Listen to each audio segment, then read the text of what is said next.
Jambo na karibu kwa mara nyingine tena mtazamaji wa The World News katika kipindi hiki cha ulimwengu wa siasa. Mimi ni Adam Hussein. Marekani imeshambulia Iran baada ya vikosi vyake kushambulia meli za mizigo.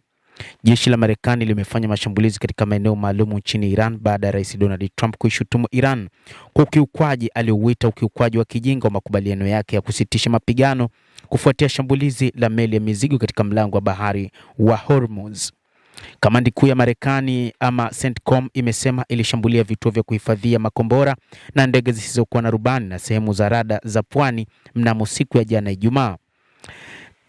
CENTCOM ilisema hatua hiyo ilikuwa ni kujibu shambulio la ndege isiyokuwa na rubani dhidi ya meli ya mizigo siku ya Alhamisi, tukio ambalo lilisimamisha mpango wa kuhamasisha maelfu ya mabaharia waliokwama katika eneo hilo.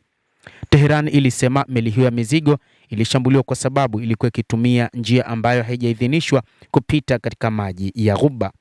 CENTCOM ilielezea mashambulizi hayo kama jibu kubwa la kulipiza kisasi shambulizi la ndege zisizokuwa na rubani za Iran. Uchokozi usiokuwa na msingi dhidi ya meli za kibiashara unaofanywa na vikosi vya Iran ulikiuka wazi makubaliano ya usitishaji wa mapigano, ilisema katika taarifa yake. CENTCOM inasema jeshi la Marekani litaendelea kutoa utaratibu wa njia salama na usaidizi kwa meli za kibiashara zinazopita katika mlango wa bahari wa Hormuz. Hata hivyo, jeshi la walinzi wa mapinduzi ya Kiislamu la Iran IRGC lililaumu serikali ya Marekani kwa kukiuka mkataba, na katika taarifa yake IRGC ilisema Marekani ilifanya mashambulizi ya anga katika ufuo wa Iran kwa visingizio mbalimbali vya meli inayokiuka utaratibu usafiri katika mlango wa bahari wa Hormuz. IRGC imesema jeshi lake la majini limelipiza kisasi kwa kushambulia ngome kadhaa za kijeshi za Marekani katika eneo hilo bila kutoa maelezo zaidi. Shirika la habari la BBC limewasiliana na Pentagon kuthibitisha hilo, ambapo jeshi limesema wakiendelea kufanya uchokozi, majibu yetu yatakuwa makubwa zaidi kuliko haya.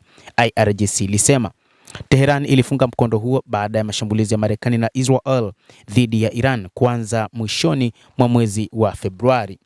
Hata hivyo, makamu wa rais wa Marekani JD Vance amesema mashambulizi yatajibiwa kwa mashambulizi. Makamu wa rais wa Marekani JD Vance alionya Iran kwamba itakabiliwa vikali na mashambulizi ikiendelea kufanya mashambulizi zaidi. Onyo hilo limetolewa baada ya jeshi la Marekani kutangaza kuwa limeshambulia Iran kujibu shambulizi lake dhidi ya meli ya mizigo katika mlango wa Hormuz. Vance aliandika kwenye mtandao wa kijamii wa X kwamba Iran ilitia saini makubaliano ya kusitisha mapigano na tumezingatia. Ikiwa wana maswali kuhusu utekelezaji wa makubaliano hayo, wanaweza kuwasiliana nasi, lakini mashambulizi na vurugu yatakabiliwa kwa vurugu. Amesisitiza kuwa lengo la mkataba wa makubaliano uliotiwa saini kati ya Marekani na Iran ni kumaliza karibu miezi 4 ya vita. Endelea kutufuatilia mtazamaji, lakini ni kusihi usisahau kulike, usisahau kucomment, kadhalika kusubscribe channel yetu hii ili upate habari hizi kwa mapana kupitia The World News. Jina langu ni Adam Hussein, endelea kuwa nasi wakati wote, endelea kutufuatilia.